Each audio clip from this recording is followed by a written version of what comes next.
The alien world was breaking apart under the weight of war and fear, its skies dark and heavy with smoke, cities burning as fire spread through towers and homes, whole neighborhoods reduced to ash while families ran with nothing but the clothes on their backs. Panic filled the streets and people cried out, their voices mixing with the sound of collapsing stone and falling metal, and above them enemy ships floated like vultures, sending bolts of energy crashing down into the ground, every strike shaking the earth, every blast cutting away hope. Inside the great council hall, the leaders of the world sat in shadows, their faces pale, their voices trembling as they argued over what to do. Some demanded surrender, others shouted for resistance. But all of them knew the truth. Their people were cornered, their fleets destroyed, their defenses broken, and time was running out. One old counselor raised his hand, his eyes wet, his voice quiet but firm, and he said what no one wanted to hear. If no one came to help, if no one answered their plea, then their race would vanish, their history and culture gone forever, and their world would be a tomb. His words silenced the chamber, the truth hanging heavy in the smoke-filled air, and slowly, the others nodded. They would send a call, a desperate signal across the stars, even if it meant exposing themselves to unknown dangers, even if it meant strangers might come, because doing nothing was worse than anything else. Deep below the council hall, in a hidden chamber filled with glowing crystals and ancient machines, technicians worked in silence, their hands moving quickly across controls, their hearts pounding as they prepared the signal device, a relic from long ago, built for war but never used, now their last chance. One young technician whispered to another, asking if anyone would even hear them, and the elder beside him shook his head. No one could be sure. The galaxy was wide, countless races lived and fought, but maybe, just maybe, someone still listened, someone strong enough to stand against their enemies. As the final sequence was entered, the great machine hummed, light spreading across its surface, energy crackling like lightning along its veins, and then a sound filled the chamber, low and deep, as the signal was cast into the stars, a cry for help, a scream of survival, carrying the voices of an entire people. In that moment, silence fell over the city above, as if the whole world held its breath, as if every broken home and every frightened child waited to know if someone out there would answer. The leaders stared at one another, no words left to say, only fear and hope mingling in their eyes, their fate now tied to whoever found their call. Outside in the ruined streets, the people whispered about the signal. Some prayed, others cursed. Many feared that no one would come, or worse, that the wrong ones would, the predators of the stars who hunted weakness, the conquerors who lived off suffering. What if their call had reached them instead? Mothers clutched their children, fathers looked at the burning sky, and soldiers, tired and wounded, leaned on their weapons, staring upward, wishing for ships of salvation. The enemies above, watching from their war vessels, laughed at the smoke rising from the planet, confident that no one could save these people now, that their victory was assured. But still, the signal flew beyond their scanners, slipping through their nets, breaking free of their traps, racing outward into the unknown. Across the void it traveled, crossing light years, brushing past dead stars and broken moons, echoing through dark nebulae where ancient ships lay silent, carrying the sound of despair into places untouched by alien eyes, until it passed into a region few dared to explore, a place whispered of in fearful stories, the domain of the Deathworlders. Back on the planet, hours passed like years, every second stretching as the people waited, their ears tuned to the skies. But no answer came, only silence and the rumble of enemy engines overhead, only the crackle of flames and the cries of the wounded. The leaders met again, despair on their faces, some accusing one another of foolishness, others falling into hopeless quiet, and one broke down completely, weeping at the thought of extinction. But the elder counselor who had first called for the signal lifted his head, his voice still strong despite his age, and he told them to wait, because sometimes the stars take time to answer. Sometimes help comes only when the night is darkest. His words comforted some, angered others, but still they waited, because there was nothing else they could do. Outside, the people began to sing old songs, songs of survival, songs from the ancient times when their ancestors had faced storms and famine, when their bloodline had nearly ended but endured, their voices trembling but strong, echoing against the ruins like a promise that they would not fall quietly into dust. Far above, the enemy fleets tightened their hold, preparing to launch the final strike, their leaders laughing in arrogance, their weapons charging for the last blow, certain that nothing could interfere, that no force in the galaxy would care enough to stop them. Yet in the deep silence of space, something stirred, faint at first, then stronger, as if the very stars shifted, a whisper of power beyond their understanding, an echo carried on the trail of the SOS, a presence that made even the bravest predator shiver without knowing why. And though the people of the burning world could not see it yet, far beyond their sky, something had heard them, something ancient, something fierce, and the path of the signal now carried their fate toward a fleet unlike any they had imagined. A fleet born not of mercy, but of survival, forged on a world so dangerous it gave birth to the Deathworlders themselves. Still the cities burned, still the skies glowed red, and still the people whispered in fear, but a shadow was already forming across the stars, a shadow of salvation and terror, and though no one yet knew it, the moment the signal left their world, their destiny had changed forever, and the galaxy itself would never be the same again. The city had not slept since the signal was sent. The fires kept burning and the enemy ships still hung above them like vultures circling a dying beast. Every moment the people waited for something, anything, some word that their cry had been heard. But nothing came, only the deep silence of the stars. In the council chamber the leaders gathered again, their faces tired, their voices harsh from endless arguments. One counselor slammed his fist against the table, demanding to know why they had wasted their last hope on shadows, why they had called for strangers who would never come. Others shouted back that it had been their only chance, that surrender was death anyway, and their words clashed until the chamber echoed like thunder. But underneath all the anger was fear, deep and sharp, the fear of a people standing at the edge of extinction. The old counselor who had urged them to send the SOS sat quietly, his eyes closed, his hands folded, and when the voices rose too high he lifted his head and reminded them of one truth. Silence did not always mean abandonment. Sometimes it meant the universe was listening in ways they could not understand. His calm voice cut through their shouting, but even he could feel the doubt spreading like a shadow in his chest. Outside the hall the streets told a story of despair. Families slept in broken houses. Soldiers stood in the rubble staring at the sky. Mothers tried to soothe children who asked questions no one could answer. When will help come? Who will save us? Are we going to die? The questions echoed in every home, and the silence of the sky gave no reply. In the markets people whispered rumors. Some claimed they had seen shapes in the distance, that ships had entered their star system. Others said it was nothing but tricks of light and smoke, and the fear deepened with each passing hour. Because the longer no answer came the closer the enemy moved, tightening their blockade, building weapons for the final strike. The enemy commanders laughed in their bridges, confident that no one would dare oppose them, that this world was theirs for the taking. But a strange unease sometimes touched their hearts when they looked into the endless black beyond, as if something hidden was watching. In hidden corners of the city, older citizens told stories to the young, not to comfort but to warn, tales of Deathworlders, the humans, beings who had survived a planet of endless storms, predators, and poison, a place so dangerous most species could not imagine living a single day there. And yet these humans had not only survived, they had thrived, they had built fleets and weapons, and their reputation had spread like fire across the galaxy. To some they were heroes who stood against tyranny, to others they were nightmares who brought war wherever they went.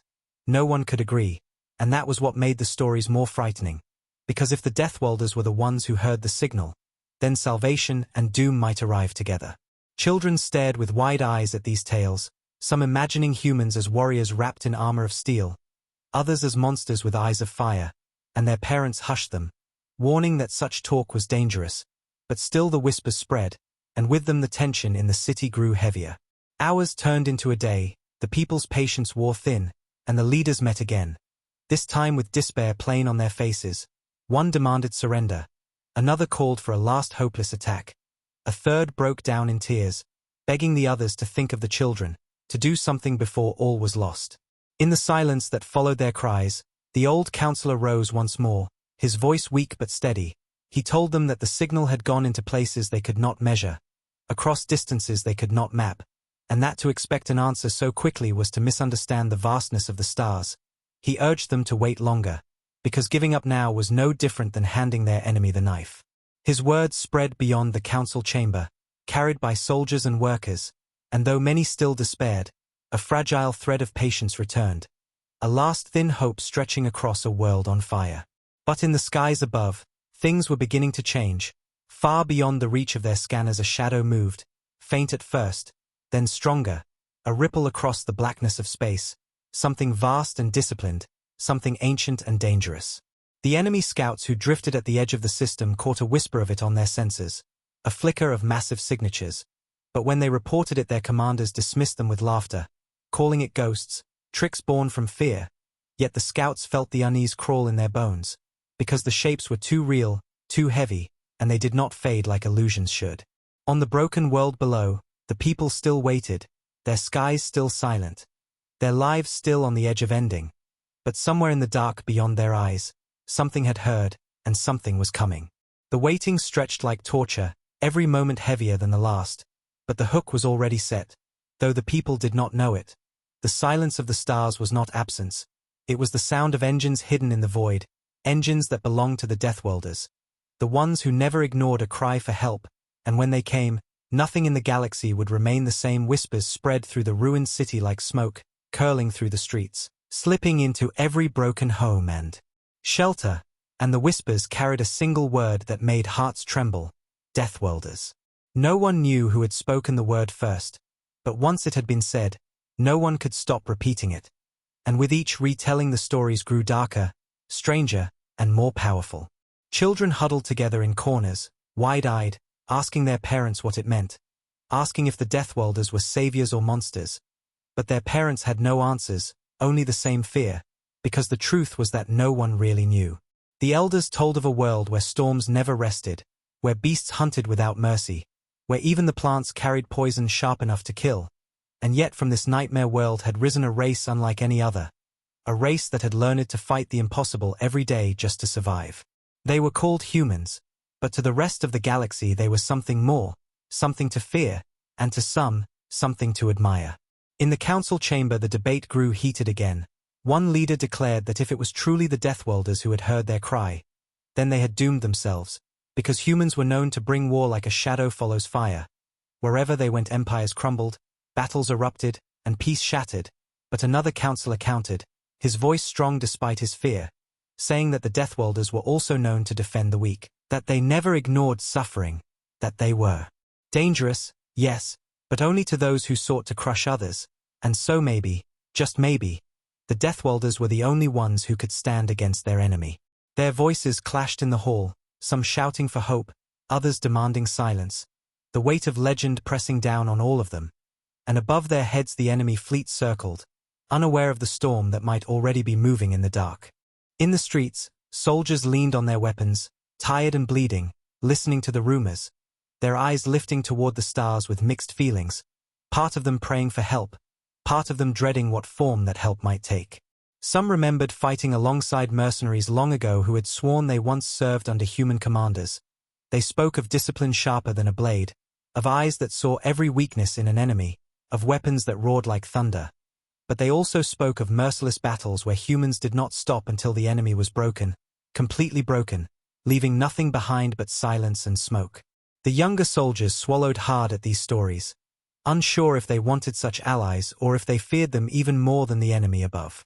As the night deepened, the people gathered around fires in the ruins, the sky glowing red from burning buildings, and the whispers continued, stories trading from mouth to mouth, each one adding to the fear and fascination. Some said humans had metal in their blood, others said they could breathe fire, still others swore that their ships were alive, beasts of steel with hearts that beat in rhythm with war. No one knew which stories were true, but all of them agreed on one thing: if the Deathworlders came, nothing would remain the same.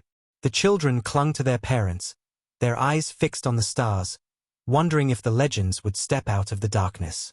Far away, deep in the void, the signal carried on, echoing through channels untouched by ordinary ships, moving like a thread of light across black seas, and there it touched something vast. Engines long silent stirred awake, scanners swept across the dark, and voices filled with steel and fire spoke in a language the alien world could not yet hear. Orders were given, ships shifted, fleets moved together like a single beast opening its eyes, and the hum of their power grew until the void itself seemed to tremble.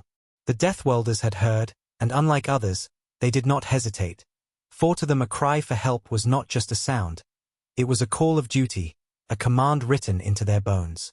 Back on the planet, The people still waited, not knowing what was moving closer, and the enemy prepared for their final strike, confident that victory was theirs, blind to the shadow growing behind them. The aliens whispered the word again and again, Deathworlders, not knowing if it would be their salvation or their doom. But the silence of the stars was breaking, and the legends were about to step out of myth into reality. The waiting was almost over, and when the first shadow fell across the system, the world below would never forget the day their whispers became truth. The sky above the ruined planet had been red for so long that the people had forgotten what stars looked like. Smoke and fire covered everything, and the endless rumble of enemy engines filled the nights like thunder. But then, without warning, the silence cracked. It began as a faint vibration in the scanners of the planetary watch. So faint the tired operators thought it was broken equipment. Just static, just noise. But then the vibration grew into a rhythm, steady, heavy, like a heartbeat rolling through the void. The enemy scouts at the far edge of the system picked it up first, strange echoes sliding across their sensors, signals too large, too organized, too powerful to be an accident. Their captains laughed and dismissed it as ghost readings, tricks of old satellites or debris, but the junior officers stared at the data and felt their stomachs twist, because the shapes were too sharp, too precise, and they were moving closer. On the planet the council met again, their chamber dark except for the faint light of burning cities through the high windows, their voices tired, their eyes empty. But then a messenger rushed in, panting, his uniform torn, his face pale as he shouted that the sky had changed, that new signatures were entering the system, signatures unlike anything they had seen before. The chamber froze, some counselors rising to their feet, others clutching the edges of the table, and for a moment none of them spoke, because the weight of the moment pressed down too heavy for words. Finally, one whispered, almost afraid to say it aloud. Was it them? Was it the Deathworlders? The word spread through the chamber like fire, and though no one answered, every heart beat faster, torn between dread and hope. Above the planet the enemy commanders finally saw it with their own eyes, massive shadows sliding into the system one after another, each one larger than the last, their drives burning like suns, their hulls scarred from battles far away, their formations tight, disciplined, like blades held in a soldier's grip. These were not pirates, not mercenaries, not wandering fleets. These were warships, Deathworlder warships, and there were dozens of them, maybe more hidden in the black behind. The enemy commanders snarled, their pride stung. They told themselves no force could match theirs, that these humans were nothing but stories. But even as they spoke the shadows grew larger, filling the void, their numbers rising until the system itself seemed too small to hold them all. On the broken world below, the people filled the streets, climbing onto the rubble, standing on shattered towers, staring up through the smoke as new stars appeared in the sky, stars that moved, stars that pulsed with power, and tears filled their eyes, some in relief, some in terror, because they did not know if these new lights were salvation or the beginning of something worse. Soldiers dropped to their knees, their weapons falling from their hands, children pointed with shaking fingers, and the songs of old legends returned to trembling lips, the songs of Deathworlders, whispered now with awe. Then, across the planet's networks, a voice came, not the voice of their enemy, not the voice of their leaders, but a new voice, calm, deep, carrying strength in every syllable. This is Commander of the Deathworlder fleet, it said, the words translated into their language, sharp and clear. We have heard your signal. Identify your enemy. That was all, nothing more, no promises, no kindness, only a demand, like the voice of a judge asking for the name of the condemned. In the council chamber, silence fell, broken only by the sound of their own hearts. And the old counselor rose to his feet, his voice trembling as he answered, giving the name of the empire that had crushed them, the invaders who had burned their world, the conquerors who even now circled above. When he finished, the channel went quiet again, no reply, no comfort, just the sound of static, and the leaders felt their fear deepen, because they did not know what decision the humans would make. Out in the system, the Deathworlder fleet moved as one, shifting formation with a precision that sent chills even into enemy hearts, their ships bristling with weapons, their engines glowing like storms. The enemy tried to rally, their commanders barking orders, telling their fleets to prepare, telling their soldiers that humans were nothing, that victory was still certain, but in their voices was a tremor they could not hide. Their sensors showed numbers they could not fight, firepower they could not match, discipline they could not break, and for the first time they felt the cold touch of doubt.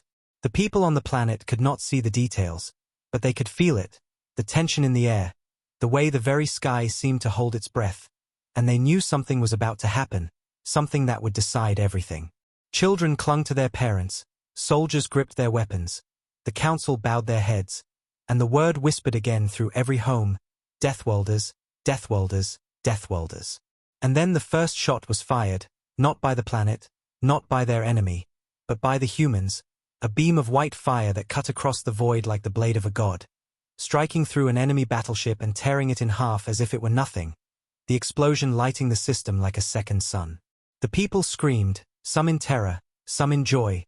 The enemy fleet scrambled in panic, and the Deathworlders advanced, their armada moving like a tide of steel and flame. The waiting was over, the legends had arrived, and the war for the dying world had truly begun.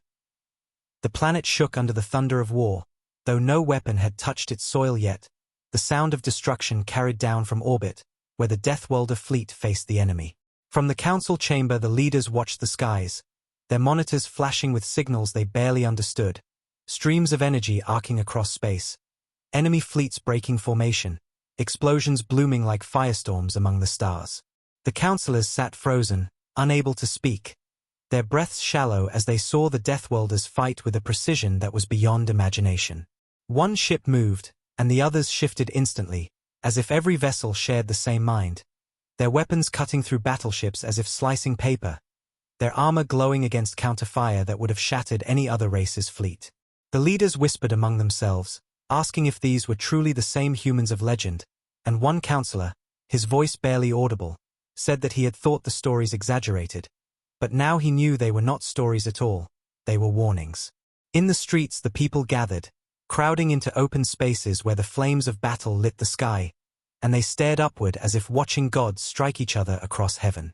Children clung to their mothers, pointing with wide eyes, asking who the shining ships belonged to, asking if the fire in the sky was salvation.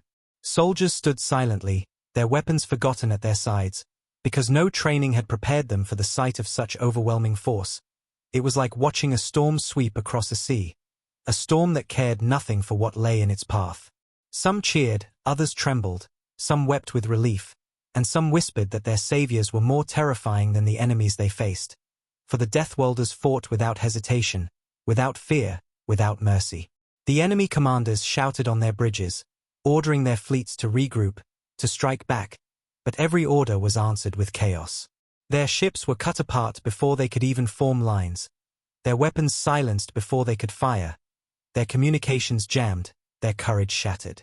They had come expecting a simple victory, to crush a world already broken, but instead they found themselves standing before predators who had no equal. Panic spread through their ranks, some vessels tried to flee, others charged recklessly forward, desperate to prove their strength, but all were met with the same fate. The Deathworlders did not chase, they did not boast, they simply destroyed with cold efficiency, moving from target to target until the stars burned with wreckage. On the planet below, a sudden voice filled the networks again. The same voice that had spoken before, calm, deep, commanding. "Your skies are under our protection," it said, and though the words were simple, the weight behind them was crushing, as if a hammer had struck the hearts of every enemy who still listened. The people of the planet heard it too, and many fell to their knees, sobbing in relief, their hope rising like a flame that had been nearly extinguished but suddenly caught again. In the council chamber, the old councillor closed his eyes, whispering a prayer of thanks, but his hands trembled, because even as he prayed he wondered what kind of protection came at such a price, and what the Deathworlders would ask in return. The battle above continued, but for the people below it felt unreal, like a dream. They saw flashes of light, heard distant echoes of explosions, felt the ground vibrate beneath their feet, but the true scale of what was happening was beyond their eyes. Only the soldiers in the sky could see it fully, the enemy fleets breaking like dry wood, the Deathworlder Armada shifting like a living creature, the cold silence of their advance. The enemy had never faced anything like this, and their fear turned to despair, commanders abandoning their crews, captains ordering retreats that ended in fire, ships vanishing one by one until the once proud fleet was nothing but debris scattered across the void. But even as victory seemed certain, a shadow remained in the hearts of the people watching from below. They whispered among themselves, asking what would happen next, asking if the Deathworlders would stay, if they would demand tribute, if they would become conquerors themselves. The children asked if the humans were their new rulers, and the parents had no answers. The counselors debated quietly, torn between gratitude and fear, and the old counselor once more reminded them that the Deathworlders were not known for conquest, but for survival, that they did not come to enslave but to fight those who would. Yet even he could not silence the tremor in his voice when he spoke. Above, the battle neared its end. The enemy fleet was broken, their last ships fleeing into the dark, their commanders silent, their pride destroyed. The Deathworlders did not chase the survivors far. They let some go, perhaps as a message, perhaps as a warning, but no one could know for sure. The last explosions faded, the stars cleared of fire, and then the fleet of humans hung silent above the ruined world, their presence heavy, immense, unshakable. Every eye on the planet turned upward, every voice held its breath, waiting for what would come next. Would the Deathworlders speak again? Would they descend? Would they leave? No one knew, and the waiting was almost worse than the battle itself. The people whispered the word once more, Deathworlders, and the sound carried through every home, every street, every heart, until it was all they could hear. They had been saved, but salvation carried a shadow, and the shadow was only growing darker, for when the humans moved again, the world would finally learn what kind of price came with their protection. The skies above the broken planet were quiet now, but it was not the quiet of peace, it was the heavy silence after a storm, when the air still trembles and the ground still remembers the thunder.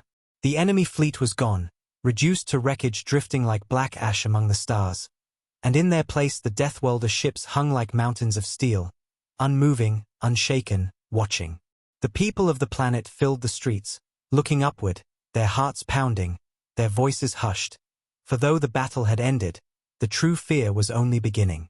They whispered to one another, asking what came next, asking if the Deathworlders would descend from the sky, asking if they would now live under human rule, and no one had an answer. The council gathered again, their chamber lit by trembling lamps, and their voices were low, broken by exhaustion. One counselor cried out that they should send thanks at once, to bow before their saviors and pledge loyalty. Another shouted back that to bend the knee to such a power would mean slavery, and their voices clashed again until the elder counselor stood, raising his hand, and in the silence that followed he spoke only one truth. They had no choice but to hear what the humans wanted, because the balance of their lives was now in Deathworlder hands. In orbit the Deathworlder fleet shifted, their formation adjusting with the precision of a single thought, and then one ship moved forward, larger than the others, scarred by 100 battles, its hull glowing with the faint blue light of engines that hummed like storms. A channel opened, and once again the voice of the human commander filled the airwaves of the world below, calm, steady, but carrying a weight that made even the bravest warrior feel small. Your enemy has been defeated, the voice said, the words sharp and final. But hear this, no cry for help goes unanswered without cost. What you ask, what you risk, is never free. Do you understand? His question echoed across the council chamber, into the homes of families, into the ears of soldiers, and the silence that followed was thick, for none of them knew how to answer, and yet all of them understood the meaning. The old counselor stepped forward, his voice trembling but clear as he spoke into the comms, thanking the humans for saving their people, for answering their cry, and asking what cost must be paid, what the Deathworlders demanded in return. The commander's voice returned after a long pause, a pause that stretched like an eternity. We demand nothing of your riches, nothing of your lands, nothing of your power. We ask only this: never send a call unless you are ready for what follows. You cried for survival, and we answered. Others will remember this day, your enemy will remember, and they will fear you now because you are under our shadow. But shadows are dangerous. They can protect, or they can consume.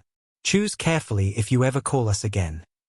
His words carried no anger, no cruelty, but the weight of them pressed like iron, and the counselors shivered, realizing that their survival had come with a warning more frightening than any demand for gold or slaves. In the streets, people cheered when they heard the words, thinking the humans had spared them, that they would not be enslaved, and relief swept through the crowds like a wave. Mothers held their children, fathers raised their fists, soldiers saluted the sky. But beneath the cheers, some felt unease, for the voice of the commander had not been one of kindness, but one of caution, as if humanity did not come as friends but as forces of nature, storms that cared little for what lay in their path. The old counselor, sitting now with his head in his hands, whispered to those around him that the Deathworlders were not saviors, not monsters, but something else entirely, something the galaxy itself could not yet define. Above the planet the fleet remained, silent and still, their presence like mountains pressing on the sky. Some ships moved slowly, gathering the wreckage of the enemy, scanning the system, marking their dominance with every action, and the people below felt both awe and dread, for even in victory the Deathworlders were not celebrating. They were preparing, always preparing, as if war was not just what they fought but what they lived. Stories spread quickly across the planet, that the Deathworlders had eyes that could see through lies, that they had weapons that could shatter stars, that they had come not only to fight but to warn, and the stories grew louder until every whisper was the same. The humans had saved them, but they had also marked them, and from this day forward nothing would be the same. The commander spoke once more before the fleet began to turn, his voice cutting through every network, sharp and final: survive. That is your only duty. Do not waste the life bought for you this day. Then the channel closed, and the great ships began to move, their engines burning brighter, their formations shifting, preparing to vanish back into the endless dark from which they had come. The people watched, their eyes wide, their hearts torn between relief and fear, and in every home, in every street, in every heart, the name was whispered again: Deathworlders, the ones who came when all hope was lost, the ones who left behind both salvation and shadows. The Deathworlder fleet had gone, their engines leaving streaks of light across the black sky as they vanished back into the void, but their presence still hung heavy over the ruined planet. The people stood in the streets long after the humans were gone, staring upward as if afraid the ships might return at any moment, their cheers fading into silence, replaced by uneasy whispers. They had been saved, but the words of the human commander echoed louder than the victory itself. No cry for help goes unanswered without cost. Some clung to hope, believing the humans had spared them out of mercy, while others trembled at the thought that the Deathworlders had marked them, that they had been pulled into a story far bigger than their world. In the council chamber, the leaders gathered once more, their faces pale in the dim light, their voices hushed.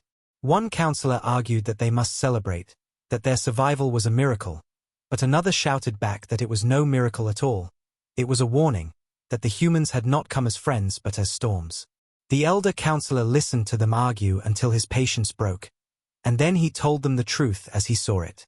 The Deathworlders were not saviors, not conquerors, not monsters, they were survivors. He explained that humanity had grown on a world that wanted them dead, a world of storms and predators and endless trials, and because of that they had become something the galaxy could not understand. They answered SOS calls not because they sought riches or glory, but because they remembered what it felt like to be on the edge of extinction, because survival was written into their bones. The chamber fell silent at his words, and for the first time, the counselors felt the weight of why the humans had come, and why their warning had been so sharp. In the streets, among the ruins, the stories spread again. Veterans who had once fought beside human mercenaries told tales of battles where humans stood when others fled, where they held the line even when surrounded, where they refused to surrender even when defeat seemed certain. Old traders recalled stories of colonies saved by Deathworlders who asked for nothing in return, who fought simply because a cry for help had been heard. Parents repeated these stories to their children, trying to shape fear into pride, trying to make them believe that their saviors were not demons but allies. But not all stories were kind. Some whispered of human wrath, of fleets that burned empires to ash, of battles where mercy was abandoned, of wars where the humans had fought not just for survival but for vengeance. And so the whispers twisted, some filled with gratitude, others with dread, until the city itself seemed divided between those who saw the Deathworlders as guardians and those who saw them as harbingers of destruction. Meanwhile, out beyond their broken world, in the dark corners of the galaxy, the story of the battle spread like wildfire. Survivors from the enemy fleet limped home, their ships shattered, their pride broken, but their voices loud. They told their leaders that humans had come, that the legends were true, that the Deathworlders still lived and still fought with fire unmatched by any empire. Panic stirred in those enemy halls, anger too, and vows of revenge were whispered behind closed doors. The cry for help from one small world had awakened not only the Deathworlders but also the fear of those who thought humanity was gone or tamed. Now the galaxy was reminded that humans answered when called, and that reminder was more dangerous than any weapon. On the ruined planet, the people tried to rebuild, but everything felt different now. When they looked at the sky, they no longer saw stars. They saw shadows, and in every shadow they imagined the Deathworlder fleet, waiting, watching. Some took comfort in that thought, believing they were protected, but others shuddered, fearing that protection came with chains they could not yet see. The elder counselor walked through the streets, listening to the voices of his people, and he knew the truth none of them wanted to admit. They had survived, but survival was never free, and the cost of calling the Deathworlders was not yet known. That night, as the fires burned low and the people tried to rest, children asked their parents if the humans would ever come back. Their parents gave no answer, but in their hearts they knew the truth. The Deathworlders would return, not because they were wanted, not because they were feared, but because one day, somewhere, another desperate voice would rise, another SOS would be cast into the stars, and the Deathworlders would answer, as they always did. And when they answered, the galaxy would tremble once more. The planet was quiet, but the quiet carried no peace. Smoke still rose from the ruins of cities, the air still heavy with the smell of ash, and the people still looked to the skies with uneasy eyes. The Deathworlders were gone, their armada vanishing into the dark as if swallowed by the stars, but the weight of their presence lingered like a shadow over every home, every heart. Families sat together in broken houses, whispering about what had happened, repeating the words of the human commander again and again. Do not send a call unless you are ready for what follows. Some clung to the words as a promise, others feared them as a warning, and all of them knew their world had changed forever. In the council chamber, the leaders argued once more. Some demanded they rebuild quickly, to prove their strength, to show the galaxy they were not helpless. Others insisted that they should hide, remain silent, avoid drawing attention again, for they feared not only their old enemy but also the humans who had left their mark. The elder counselor sat in silence for a long time, then finally spoke.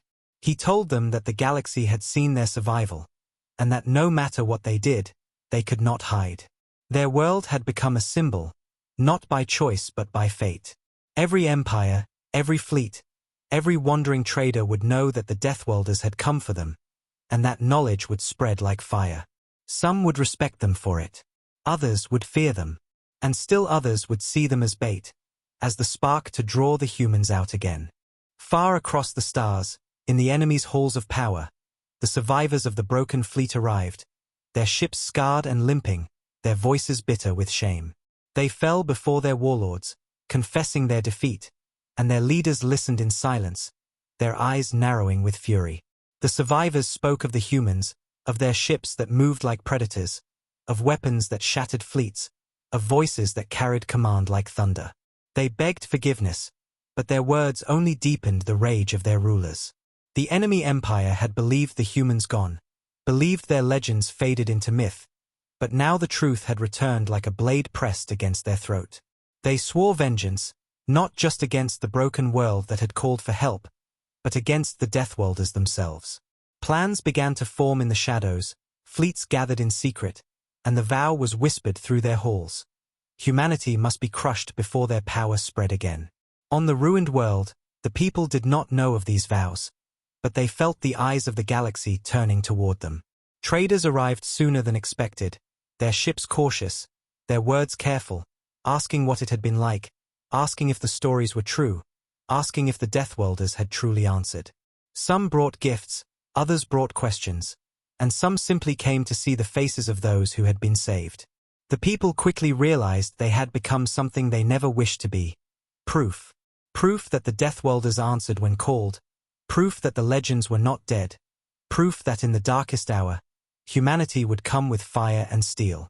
Their world became a whisper in every corner of the galaxy, and that whisper was both protection and curse. The soldiers of the planet tried to rebuild their defenses, though they knew they could not match the power they had seen. Still, they trained harder, marched longer, and swore oaths to stand ready. They feared the enemy would return, stronger and more vengeful than before, and they feared that the next time, the Deathworlders might not come. The old counselor walked among them, his voice calm, reminding them that survival was their duty, that they must not rely on others, even humans, to save them again. But even as he spoke, he knew the truth, that once a world had called to the Deathworlders, it was no longer unseen, and the galaxy would never let them stand alone again. That night, under a sky still stained red from fire, the people gathered in the ruins of their great square. They lit torches and candles, not for celebration, but for remembrance. They remembered the dead, the cities lost, the families broken, but they also remembered the moment the stars themselves had burned with salvation, the moment ships of legend had answered. Some sang old songs of survival, their voices trembling, and in their songs was both gratitude and fear. The children asked if the humans would return, if they would see them again, if they would come back if danger rose once more. Their parents could only whisper the same answer. They did not know. But in the silence that followed, one truth became clear. Their world was no longer just theirs. It had become a symbol carried on the winds of the galaxy, a spark that had awakened both hope and wrath. And though the Deathworlders had left, their shadow stretched far, and their name echoed louder than ever. Somewhere, in the halls of their enemies, revenge was rising. Somewhere, in the minds of their allies, courage was growing. And somewhere, in the endless void, the Deathworlder fleet moved on, waiting, watching, ready to answer the next desperate call. The people of the ruined planet could not see it yet, but they had stepped into the current of history, and there was no turning back. The SOS they had sent had saved them, but it had also set the galaxy on fire.